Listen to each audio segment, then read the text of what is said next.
بسم اللہ الرحمن الرحیم۔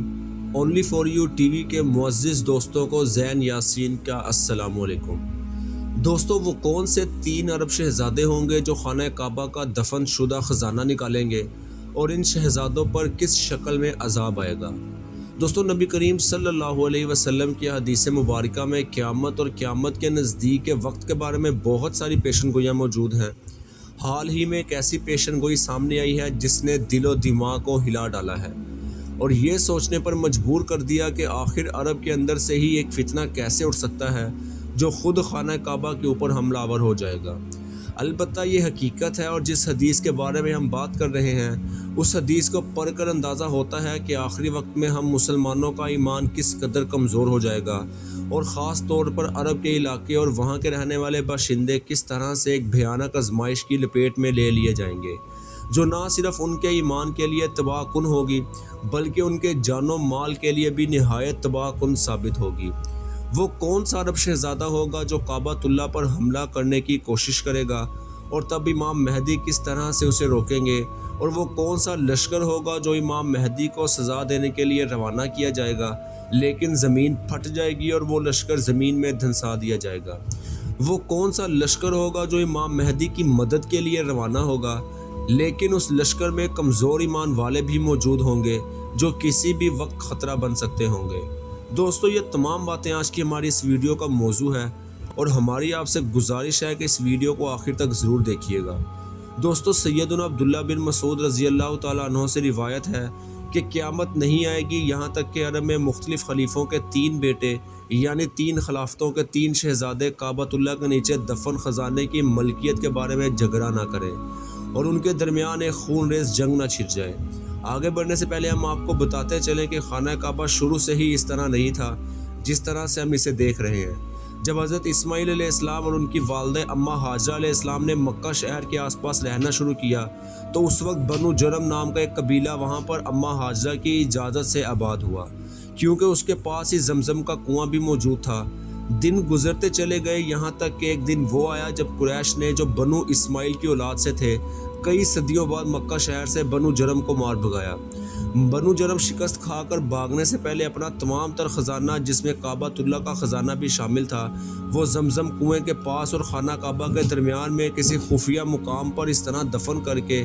کہ اس کا سراغ نہ لگایا جا سکے۔ ان کا خیال تھا کہ وقت گزرنے کے ساتھ ساتھ مکہ پر دوبارہ ہمارا قبضہ ہو جائے گا، اور جب ہم یہاں دوبارہ آئیں گے تو اس خزانے کو نکال لیں گے، لیکن ایسا نہ ہو سکا اور مکہ مستقل طور پر قریش کے قبضے میں چلا گیا۔ کعبۃ اللہ کا یہ خزانہ، جس میں کعبۃ اللہ کے لیے وقف کیے گئے مختلف ادوار میں سونے، چاندی اور دیگر چیزوں کے بڑے بڑے حصے شامل تھے، یہ کوئی چھوٹا موٹا خزانہ نہیں ہے۔ اس خزانے کی مالیت اچھی خاصی ہے۔ چونکہ یہ لوگوں نے اپنی مرضی سے کعبۃ اللہ کے نام پر وقف کر دیا ہے تو اس خزانے کو کسی بھی طرح سے استعمال میں نہیں لایا جا سکتا اور نہ ہی اسے کوئی ہاتھ لگا سکتا ہے۔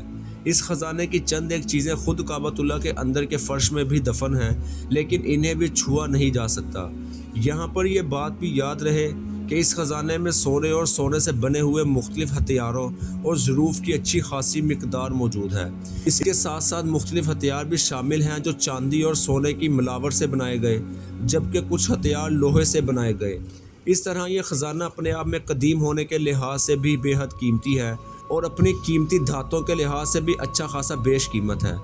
اس وقت عالم عرب کی جو صورتحال ہے وہ کسی بھی عقل مند انسان کی نظروں سے چھپی ہوئی نہیں ہے۔ ایک طرف تو جزیرہ نما عرب میں بے حیائی، فحاشی اور بے شرمانہ قسم کی روایات کو فروغ دیا جا رہا ہے،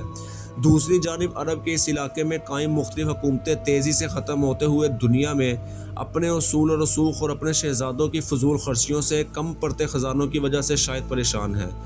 وسائل کی کمی ہمیشہ دنیا کے ہر خطے میں جنگ کا باعث بنتی ہے، اور نبی کریم صلی اللہ علیہ وسلم کی اس حدیث میں واضح اشارہ موجود ہے کہ عالم عرب کی مسلم حکومتیں بجائے اس کے کہ وہ وسائل کا انتظام کسی جائز اور حلال طریقے سے کریں، وہ کعبۃ اللہ کے خزانے پر نظر رکھ لیں گے اور یوں خانہ کعبہ کا تقدس پامال کرنے کی کوشش کریں گے۔ عرب کی مختلف خلافتوں کے یہ 3 شہزادے کون ہوں گے، اس کے بارے میں زیادہ قیاس آرائیاں تو نہیں کی جا سکتی، البتہ یہ دیکھنا ضروری ہے کہ اس وقت حرمین شریفین کس حکومت کے قبضے میں ہے۔ یہ بات ہم سب جانتے ہیں کہ یہ سعودی حکومت ہے جو آل سعود کے خاندان سے تعلق رکھتی ہے، مکہ کی شریف فیملی جو برسِ اقتدار تھی، اسے اقتدار سے ہٹا کر حکومت سنبھالنے والا یہ خاندان چاہے جیسی بھی تاریخ رکھتا ہو، لیکن اب تک اس خاندان نے کعبۃ اللہ اور مسجد نبوی کی حفاظت میں کسی بھی قسم کی کوتاہی نہیں کی۔ البتہ گزشتہ چند برسوں سے اسلام کے لیے کی گئی تمام خدمات یہ خاندان اپنے ہاتھوں ڈبو چکا ہے۔ پچھلے چند سال سے سعودی عرب میں حکومت کرنے والے پرنس محمد بن سلمان سعودی تاریخ کے سب سے زیادہ لبرل اور آزاد خیال مسلمان حکمران ہیں، جو اپنی پالیسیز اور حرکتوں کی وجہ سے پوری دنیا میں متنازع ہو چکے ہیں۔ یہ سعودی شہزادہ مال و دولت کے لحاظ سے بھی سعودی خاندان میں سب سے زیادہ امیر ہے، اور اس کے ساتھ ساتھ یہ سعودی عرب کو ایک مالدار حکومت بنانے کے لیے بھی پرعزم ہے۔ اپنے اس مفاد کے حصول کے لیے اس شہزادے نے فلسطینی مسلمانوں کے خون سے بھی غداری کی ہے اور عالمی طاقتوں کو ان کا خون سستے داموں بیچ کر اپنے مفادات حاصل کیے۔ اگرچہ یہ بات وثوق سے نہیں کی جا سکتی، لیکن اندازہ لگایا جا سکتا ہے کہ پرنس محمد بن سلمان ہی شاید وہ شہزادے ہوں جو کعبۃ اللہ کا دفن شدہ خزانہ نکالنے کی کوشش کریں اور یوں اس چکر میں خانہ کعبہ کے تقدس پر حرف آ جائے۔ دیگر دو شہزادے کون ہوں گے اس کے بارے میں کوئی اندازہ نہیں لگایا جا سکتا، لیکن پھر بھی اگر دیکھا جائے تو پرنس محمد بن سلمان اپنے بیٹوں کو جلد از جلد آگے لانے کی کوشش کر رہے ہیں۔ ہو سکتا ہے مستقبل میں محمد بن سلمان جب بادشاہ بن جائیں تو ان کے بعد ان کے بیٹے شہزادے کی سیر سنبھال کر یہ سب کچھ کریں، جس کی بات حدیث میں اشارہ کیا گیا۔ پیارے دوستوں، نبی کریم صلی اللہ علیہ وسلم کے فرمان علی شان کے مطابق جب ایسا ہوگا تو مکہ اور مدینہ میں خوف اور انتشار پھیل جائے گا۔ اس وقت نبی کریم صلی اللہ علیہ وسلم کی نسل سے ایک آدمی جس کا نام محمد ہوگا وہ مدینہ میں موجود ہوگا اور اس انتشار کے باعث مدینہ سے نکل کر مکہ آ جائے گا۔ حدیث میں اس بات اشارہ کیا گیا ہے کہ یہ شخص جو بعد میں مہدی کے نام سے مشہور ہوگا، یہ کوئی بہت زیادہ پارسا اور متقی شخص نہیں ہوگا اور نہ ہی مسلمانوں کی امامت سنبھالنے کا جذبہ رکھتا ہوگا۔ اس کی چند خصوصیات کی وجہ سے مکہ میں موجود چند علماء کرام جنہیں اللہ نے اپنے علم میں سے علم دیا ہوگا، وہ اسے پہچان لیں گے اور زبردستی مقام ابراہیم اور رکن ایمانی کے درمیان امام مہدی کے ہاتھ پر بیعت کر لیں گے۔